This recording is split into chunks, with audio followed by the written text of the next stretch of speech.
ಯಲ್ಲಿ ಬೃಹತ್ ಹೋರಾಟವನ್ನ ಮಾಡ್ತೀವಿ ಅಂತ ಭಗವಂತ ಖೂಬಾ ಹೇಳಿದ್ದಾರೆ.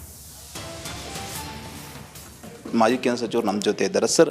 ಟೋಟಲಿ ಆ ಒಂದು ಘಟನೆ ಬಗ್ಗೆ ತಾವು ಏನು ಹೇಳ್ತೀರಿ ಸರ್? ಇವತ್ತು ಸಾಕಷ್ಟು ಹೋರಾಟಕ ಸ್ವಾಮೀಜಿಗಳೆಲ್ಲ ಮುಂದಾಗ್ಯಾರ, ಯಾವ ರೀತಿ ಬೆಂಬಲ ತಮ್ಮದಿರ್ತು ಸರ್? ಕಾಂಗ್ರೆಸ್ ಸಿದ್ದರಾಮಯ್ಯ ಸರ್ಕಾರ ಲಜ್ಜೆಗೆಟ್ಟ ಸರ್ಕಾರ. ಕೇವಲ ಮುಸಲ್ಮಾನರ ಮೌಲ್ಯಗಳ ಕಪಿಮುಷ್ಟಿಯಲ್ಲಿ ಇದ್ದುಕೊಂಡು ನಿರ್ಧಾರ ತೆಗೆದುಕೊಳ್ಳುವಂಥ ಕಾಂಗ್ರೆಸ್ ಸರ್ಕಾರ. ಶಿವರಾತ್ರಿದಂದು ನಾನು ಸ್ವತಃ ಆ ಒಂದು ಪೂಜೆಯ ಕಾರ್ಯಕ್ರಮದಲ್ಲಿ ಭಾಗವಹಿಸಿದ್ದೆ.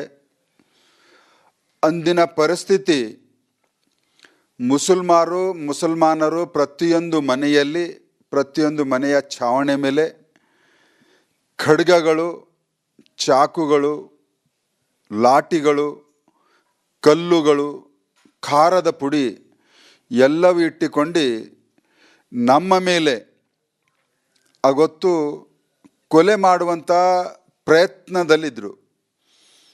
ಆದರೆ ಅಂದಿನ DC ಅವರು ನಿಯಂತ್ರಣದಲ್ಲಿ ತಂದು ಸುಮಾರು 4 ತಾಸು ನಂತರ ನಮಗೆ ಶಿವರಾತ್ರಿಯ ಪೂಜೆಯನ್ನು ಲಿಂಗಕ್ಕೆ, ರಾಘವ ಚೈತನ್ಯ ಶಿವಲಿಂಗಕ್ಕೆ ಪೂಜೆಯನ್ನು ಮಾಡಲಿಕ್ಕೆ ಅವಕಾಶ ಕೊಟ್ಟಿದ ಮೇಲೂ ಕೂಡ ಅನೇಕರ ಮೇಲೆ ಕಲ್ಲು ತೂರಾಟ, ಖಾರದ ಪುಡಿ ಹಾಕೋದು, ಬಡಿಗೆ ತೊಗೊಂಡು ಹಿಮಳಿ ಹತ್ತೋದು ಮಾಡಿದರು.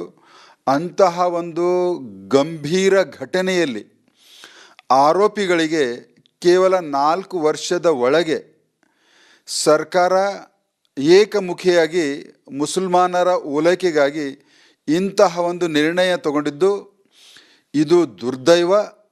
ಮತ್ತು ನಾಳೆ ಅಂದೋಲ ಶ್ರೀಗಳ ನೇತೃತ್ವದಲ್ಲಿ ಅನೇಕ ಶ್ರೀಗಳು ಮತ್ತು ಎಲ್ಲ ಹಿಂದೂ ಬಂಧುಗಳು ಆ ಒಂದು ಹೋರಾಟ ಕೈಗೆ ನೋಡಿದರೆ ಇದು ಖಂಡಿತವಾಗಿಯೂ ನನ್ನ ಅಲ್ಲ, ಸಾವಿರಾರು ಲಕ್ಷಾನುಗಟ್ಟಲೆ ಕಾರ್ಯಕರ್ತರ ಬೆಂಬಲ ಇರ್ತಿದೆ. ಈ ಆಂದೋಲನವನ್ನು ಮಾಡಬೇಕಾಗಿ ನಾನು ವಿನಂತಿಸಿಕೊಳ್ಳುತ್ತೇನೆ ಮತ್ತು ಅವರಿಗೆ ಧನ್ಯವಾದಗಳನ್ನು ಕೂಡ ಹೇಳ್ತೇನೆ. ಈ ಕಾಂಗ್ರೆಸ್ ಸರ್ಕಾರಕ್ಕೆ ಛೀಮಾರಿ ಹಾಕಿ ಇದನ್ನು ಖಂಡಿಸುತ್ತೇನೆ. ಮಾನ್ಯ ಮುಖ್ಯಮಂತ್ರಿಗಳು ಮತ್ತು ಗೃಹ ಸಚಿವರು ಇಂತಹ ಸೂಕ್ಷ್ಮ ವಿಷಯಗಳು ಗಮನದಲ್ಲಿಟ್ಟುಕೊಂಡು ಕಾನೂನಾತ್ಮಕ ಕ್ರಮಗಳನ್ನು ಅಂತಹ ಆರೋಪಿಗಳಲ್ಲಿ ಅವರಿಗೆ ಜೈಲಿನ ಒಳಗಡೆ ಹಾಕಬೇಕು. ಅಂತಹದನ್ನು ಬಿಟ್ಟು ಎಲ್ಲ ಕೇಸ್ಗಳನ್ನು ಸರ್ಕಾರ ಹಿಂಪಡೆಯೋದು ಮತ್ತು ಇಂಥ ಘಟನೆಗಳನ್ನು ಮಾಡಬೇಕನ್ನುವಂಥ ರೀತಿಯಲ್ಲಿ ಕುಮ್ಮಕ್ಕು ಮತ್ತು ಪರೋಕ್ಷವಾಗಿ ಅದಕ್ಕೆ ಸಪೋರ್ಟ್ ಮಾಡಿದಂಗೆ ಆಗ್ತದೆ. ಯಾವುದೇ ಕಾರಣಕ್ಕೆ ಒಂದು ಸರ್ಕಾರದಲ್ಲಿ ಮುಖ್ಯಮಂತ್ರಿಗಳಾಗಿ, ಗೃಹ ಸಚಿವರಾಗಿ ಇಂತಹದಕ್ಕೆ ಪೊಲೀಸ್ ಇಲಾಖೆಯು ಕೂಡ ಯಾವುದೇ ಕಾರಣಕ್ಕೆ ಅವಕಾಶಗಳನ್ನು ಮಾಡಿಕೊಡಬಾರ್ದು ಅಂತ ಹೇಳ್ತೀನಿ. ಇಂಥ ಘಟನೆಯಲ್ಲಿ ಭಾಗಿಯಾಗಂಥ ಆರೋಪಿಗಳಿಗೆ ಈ ರೀತಿ ಖುಲಾಸೆ ಮಾಡ್ರ ಎಲ್ಲೋ ಒಂದು ಕಡೆ ಕಾನೂನು ಮೇಲೆ ಗೌರವ ಹೋಗ್ತದೆ ಸರ್. ಭಯ ಅಂಬತ್ತು ಇದು 5 ಪೈಸೆದಿರಲ್ಲ. ನಾವು ಏನೇ ಒಂದು ದಂಗೆ ಮಾಡೋರ, ಏನೇ ಒಂದು ಇದು ಮಾಡೋರ, ಸರ್ಕಾರ ನಮ್ದದ, ನಾವು ಖುಲಾಸೆ ಆಗ್ತೀವಿ ಎಂಬುದು ಒಂದು ಇದು ಆಗ್ತದಲ್ಲ ಸರ್. ಖಂಡಿತವಾಗಿಯೂ ಕ್ರಿಮಿನಲ್ಗಳಿಗೆ ಇಂತಹ ಒಂದು ಸರ್ಕಾರದ ನಡೆಯಿಂದ ಪ್ರೋತ್ಸಾಹ ಸಿಕ್ಕಿದಂಗೆ ಆಗ್ತದೆ.